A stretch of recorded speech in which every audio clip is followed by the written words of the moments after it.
Bienvenue dans les arcanes mystérieux de la déesse Némésis, gardienne de l'équilibre cosmique et incarnant la juste colère des dieux. Son nom résonne comme un avertissement pour ceux qui défient l'ordre sacré, car aucun péché ne peut échapper à son regard impitoyable. Sa famille est un panthéon de puissance céleste. Son lignage est tissé dans les étoiles et les orages. Elle est la gardienne de la balance cosmique, la justicière implacable qui rétablit l'harmonie divine en punissant les offenses commises contre l'équilibre sacré. Imaginez-vous dans un scénario de divinité où l'arbre généalogique ressemble à un jeu de pistes épique. Némésis, cette super-héroïne divine de la justice, a une origine aussi mystérieuse que fascinante. Selon certaines sources, elle est la fille de Nyx, la nuit. Et oui, juste de Nyx. Mais d'autres versions, tout aussi intrigantes, la présentent comme née de la nuit et des rêves, cette obscurité primordiale. Et pour ajouter un peu plus de piquant à l'histoire, il y a des récits où elle émerge des profondeurs de l'océan, sans qu'aucun auteur ne mentionne le nom de sa mère. Mystère, mystère.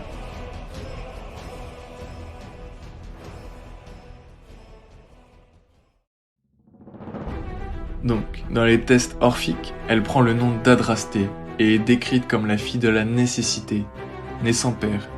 Imaginez juste, une divinité sans père, née de la nécessité elle-même.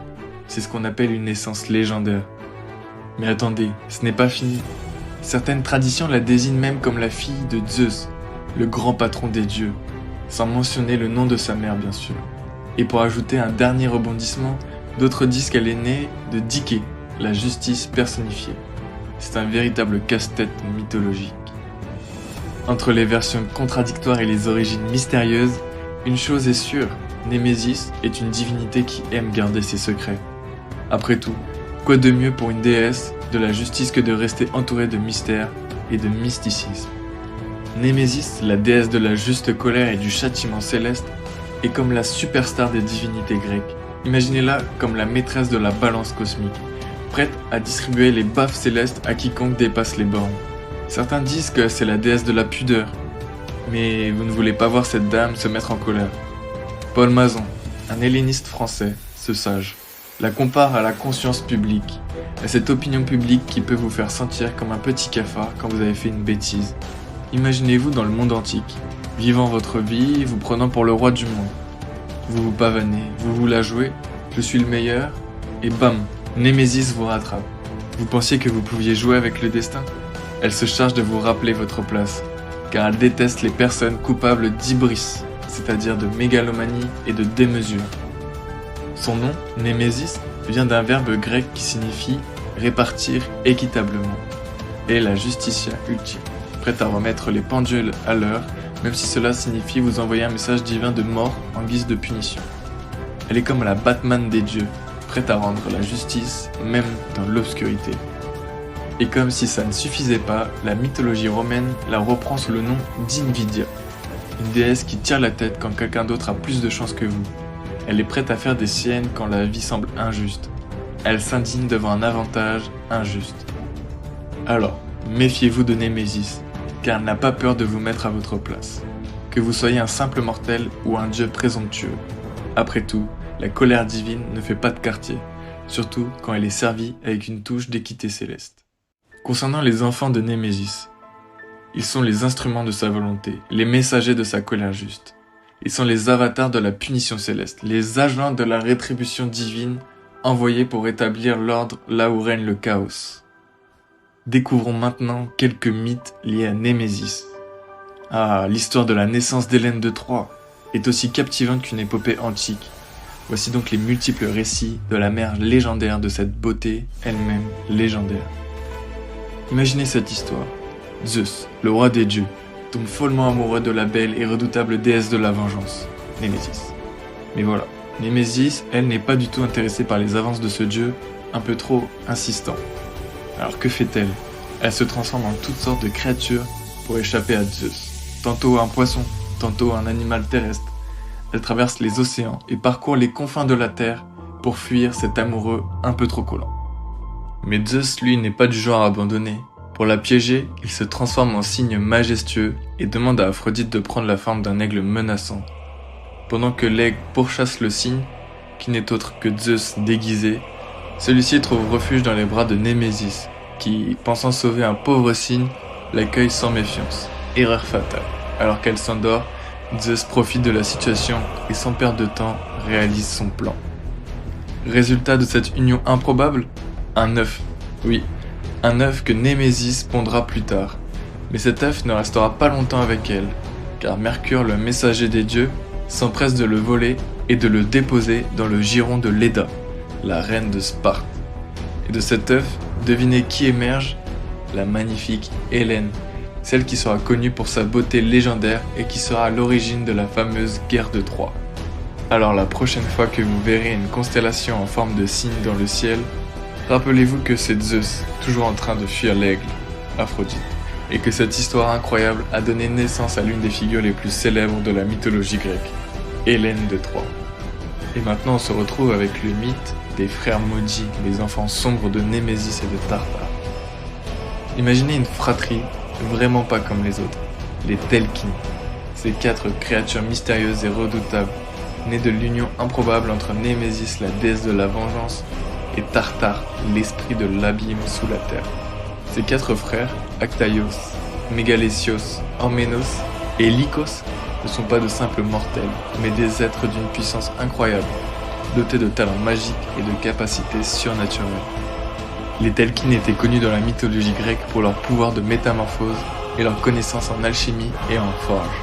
Mais attention, ce ne sont pas des enfants de cœur. Leur réputation est aussi sombre que leur lignée. Ils étaient souvent associés à des tempêtes, des calamités et des malédictions. Ce qui n'est guère surprenant vu leurs parents. Némésis, l'incarnation de la vengeance divine, et Tartare, le gouffre sans fond où les plus terribles des créatures étaient emprisonnées. Alors, si jamais vous croisez un orage particulièrement violent ou des phénomènes inexpliqués, peut-être que les Telkines ne sont pas loin, faisant encore des siennes dans le monde des mortels. Et n'oubliez pas, ces frères ne sont que quelques-unes des nombreuses progénitures extraordinaires de Némésis, prouvant une fois de plus que dans la mythologie grecque, même les dieux et les déesses avaient des familles hors du commun. Passons désormais au 3e mythe, Némésis, la déesse implacable de la justice et de la rétribution divine. Némésis, la déesse grecque de l'indignation et de la justice, est redoutée pour son rôle de punisseuse des actes de démesure, l'hubris, et des comportements arrogants. Elle intervient chaque fois que l'ordre divin est menacé, par l'excès de confiance ou la violation des normes établies par les dieux. Les textes antiques la décrivent comme une force inévitable qui veille à rétablir l'équilibre en punissant ceux qui transgressent les lois sacrées. Dans la mythologie, Némésis est souvent associée à des récits où la justice divine intervient pour corriger des injustices ou des offenses faites aux dieux. Par exemple, elle est responsable de la punition de Narcisse, où l'arrogance et le mépris des autres le conduit à tomber amoureux de son propre reflet, entraînant sa destruction. Elle est aussi invoquée pour veiller sur les paroles et les actes des mortels, rappelant constamment que personne ne peut échapper à son jugement. Némésis est parfois identifiée à Adrasteia, un autre nom pour la déesse de l'inévitabilité, renforçant ainsi l'idée qu'aucun acte mauvais ne peut rester impuni. Dans les textes, elle est souvent représentée avec des attributs tels qu'une roue ou un griffon, symbolisant le cycle inévitable de la justice et la poursuite implacable des coupables. Cette déesse incarne la vengeance juste, la correction divine et reste un symbole puissant de l'équité implacable dans la mythologie grecque. Mais derrière sa façade impitoyable se cache une vérité plus profonde. Némésis, la gardienne de la morale universelle, la protectrice des lois célestes. Son châtiment est une manifestation de la justice divine, un rappel constant de la responsabilité de chaque être à respecter l'ordonnance.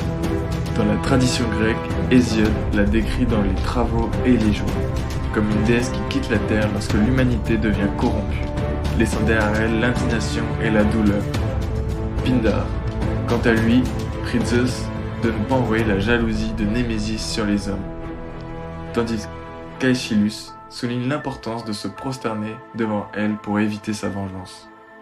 Concernant Pindare et Aeschylus, ce sont 2 figures majeures de la littérature grecque antique, chacun ayant marqué son époque et laissé un héritage durable dans la culture occidentale.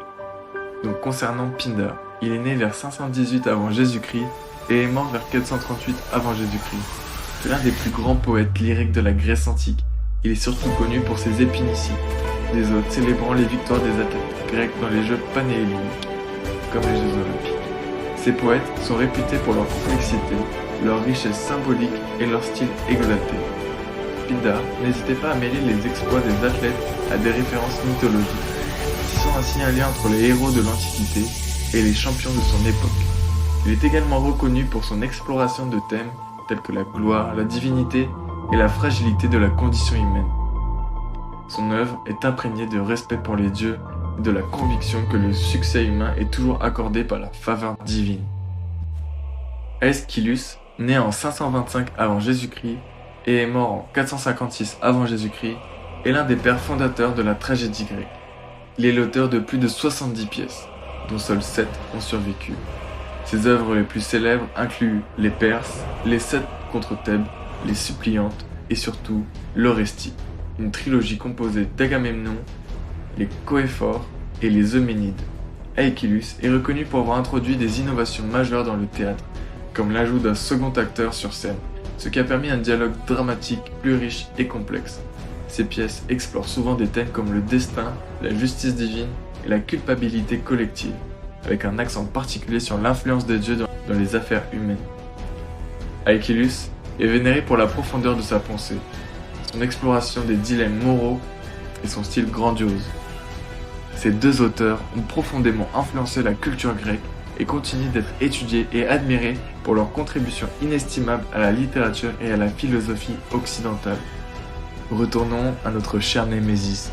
Le personnage de Némésis est également présent dans des histoires tragiques, comme celle de Niobé, qui par son arrogance provoque l'indignation des dieux et subit leur colère. Dans les œuvres d'Ovide, son pouvoir est invoqué pour punir ceux qui se croient au-dessus des lois divines. Les hymnes orphiques la décrivent comme une déesse éternelle, révélant les secrets de l'âme humaine et punissant les transgresseurs de la loi morale.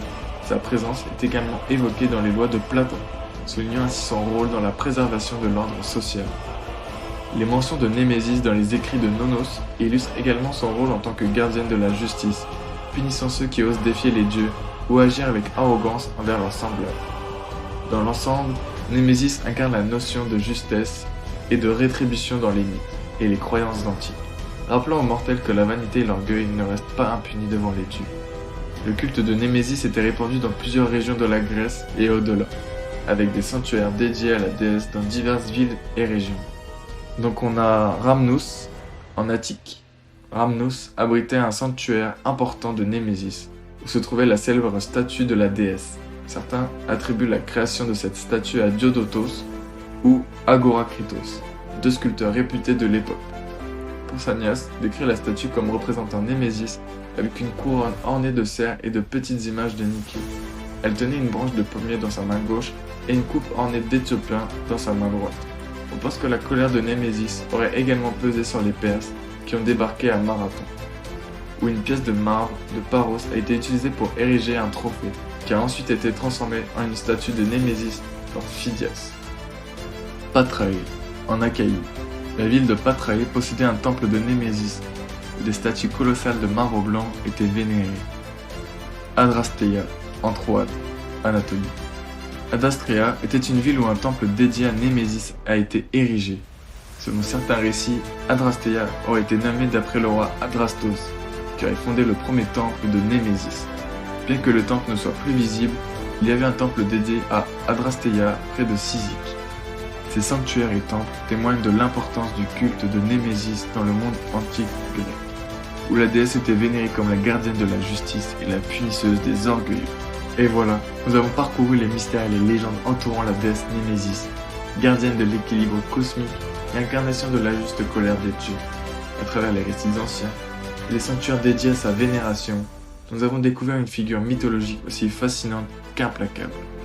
Némésis, avec son origine mystérieuse et ses multiples incarnations, incarne la conscience publique de l'univers, prête à punir ceux qui défient l'ordre sacré, que ce soit en tant que fille de la nuit, née de la nécessité elle-même ou comme la descendante redoutable de Zeus. Chaque version de son histoire renforce son rôle en tant que gardienne de la justice et de l'équité. Son culte, répandu dans toute la Grèce antique et au-delà, témoigne de son importance dans la société. et dans la pensée religieuse de l'époque. Des sanctuaires majestueux de Rhamnous à Smyrna, en passant par les temples de Patrae et d'Adrastéia, chaque lieu de culte était une ode à sa puissance et à son influence. Alors que nous explorons les mythes et les légendes de l'Antiquité, nous sommes rappelés que même les dieux ne tolèrent pas l'orgueil et la mégalomanie. Némésis, avec sa balance cosmique et sa colère juste, veille à ce que l'ordre soit rétabli et que la morale universelle soit respectée.